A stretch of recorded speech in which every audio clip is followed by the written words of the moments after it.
mes amis, bienvenue sur ce nouveau podcast du site commentphotographier.com.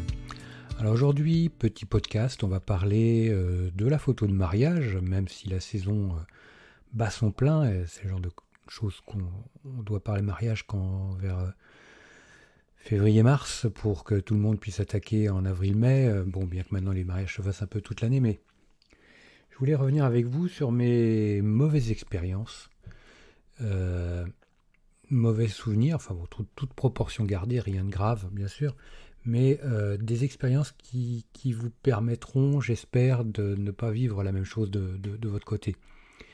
Alors la première chose, ça c'est un truc auquel j'en avais déjà parlé, c'était de couper le kiki à tout ce qui est sonnerie, que ce soit sur l'appareil photo bien sûr, que ce soit sur le flash et sur le téléphone. Ça c'est quelque chose d'important. Assurez-vous d'être le plus discret possible. Parce qu'il n'y a rien de pire que pendant une cérémonie religieuse d'entendre les tit-tit ou la sonnerie du téléphone. Quand on veut modifier les réglages de son appareil photo, qu'on entend les tit-tit qui résonnent dans l'église, il n'y a rien de pire, quoi. La première fois que ça m'est arrivé, c'est à mon premier mariage, c'était la cata, quoi. Donc je ne savais plus où me mettre. Mais bon, ça m'a servi de leçon et je ne l'ai plus refait après. Autre petite chose, et non des moindres, j'ai eu souvent des soucis avec les voitures. Une chose, je me souviens d'un mariage que j'avais eu à faire à Nantes, et à Nantes, on se gare dans des parkings souterrains. Impératif, remémorez-vous l'étage et la rangée et la colonne s'il y a d'autres éléments de classement, mais rappelez-vous impérativement où vous avez garé votre voiture dans un parking souterrain. Au besoin, aidez-vous d'un téléphone portable pour photographier l'étage, le numéro de la colonne, photographier le lieu où est garée votre voiture avec le numéro de place de parking. Tous les moyens sont bons parce que je sais que moi, ça m'est arrivé à la sortie de cérémonie religieuse. On devait aller au vin d'honneur. J'ai perdu 20 minutes, presque une demi-heure à chercher ma voiture. Je ne savais plus quel étage, surtout quand on est stressé, je ne savais plus quel étage, je ne savais plus quelle place, plus où, puis quoi. Et c'était la galère, quoi. Et c'était un moment de panique, parce que je ne trouvais plus ma voiture. Je me dis, je vais être à la bourre ou je ne vais pas arriver au vin d'honneur. C'est la cata, quoi. Bon, heureusement, on avait déjà les numéros de portable, donc j'ai pu prévenir par SMS les mariés. J'ai réussi à retrouver ma voiture, mais ça, c'est super important. Gardez en mémoire où vous garez votre véhicule. Ça, c'est quelque chose... Voilà, après, dans d'autres mariages, on est véhiculé, donc ça, c'est l'idéal, mais où on voyage avec les mariés, mais faites attention à ça. Ça fait partie des choses vraiment importantes. Autre chose, c'est veiller à avoir un véhicule en bon état, entretenu régulièrement, qui puisse démarrer au doigt et à l'œil. Après, on n'est pas à l'abri d'une panne mécanique, d'une panne véhicule. Après un pondérable, ça peut arriver à tout le monde. Autre chose, un truc con qui m'est arrivé également, c'est plus de piles dans la clé de la voiture. Ça m'est arrivé sur un mariage également. Alors ça, c'est le genre de choses.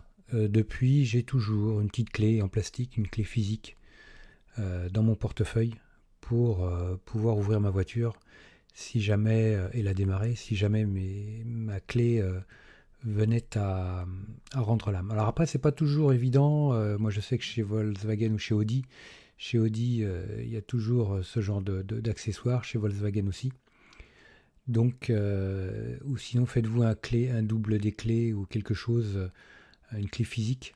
Après, bon, il y a peut-être la problématique de la puce, mais testez vos clés avant de partir, ou changer la pile, je sais pas.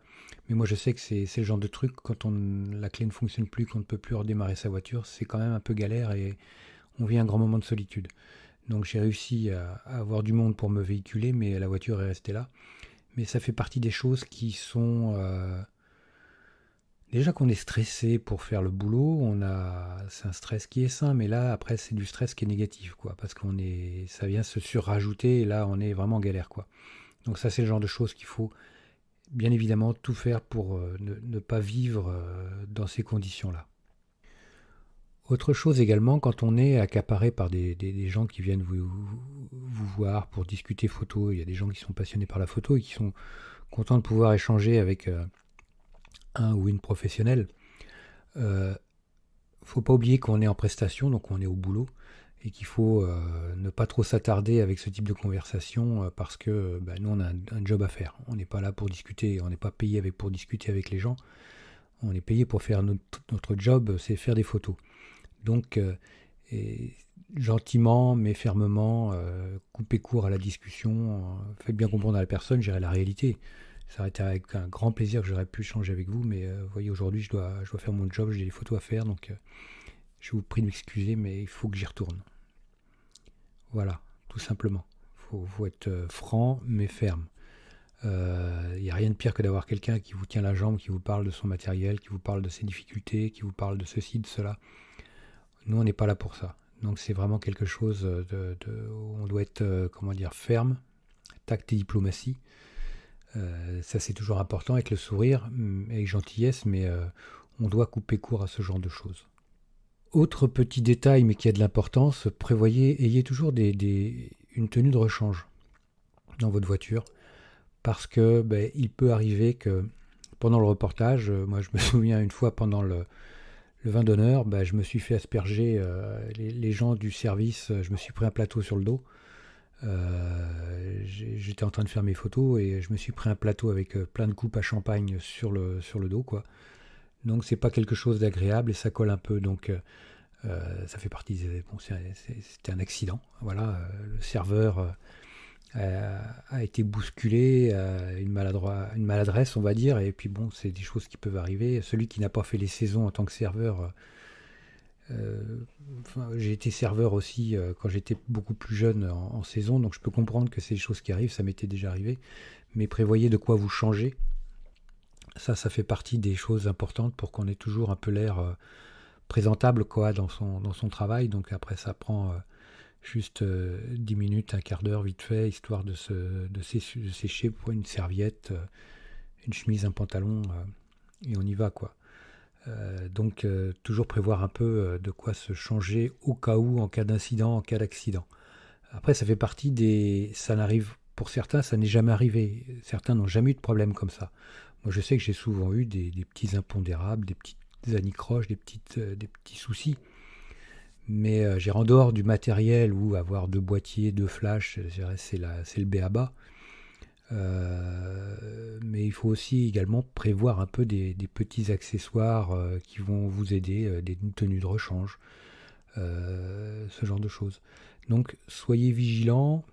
Voilà, ce ne sont que des petits détails, mais ces petits détails, si on n'a pas paré au plus pressé, on peut très vite être dans une grande mouise. Donc tout cela, je ne vous le souhaite pas, bien entendu. J'espère que tout va bien se passer. D'ailleurs, tout se passera bien.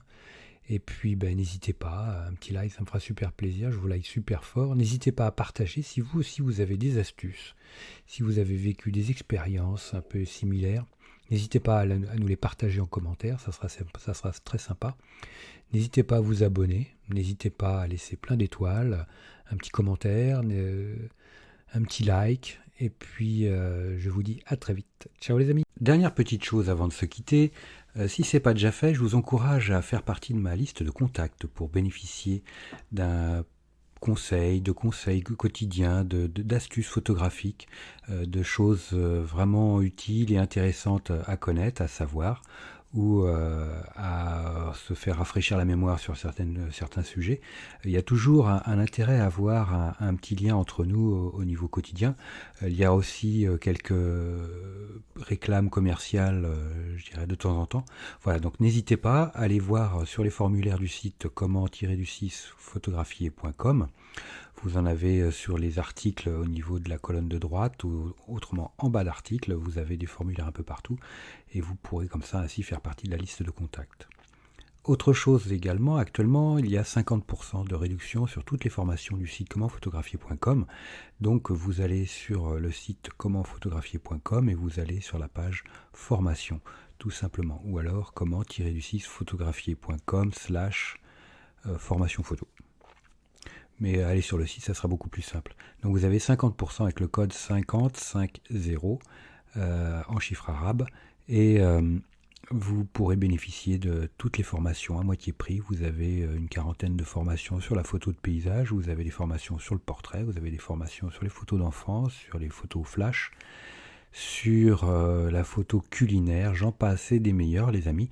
Donc ne vous privez pas, c'est actuellement avec le code promo 50 50%. Voilà les amis, je vous dis à très vite pour de nouveaux podcasts. Ciao.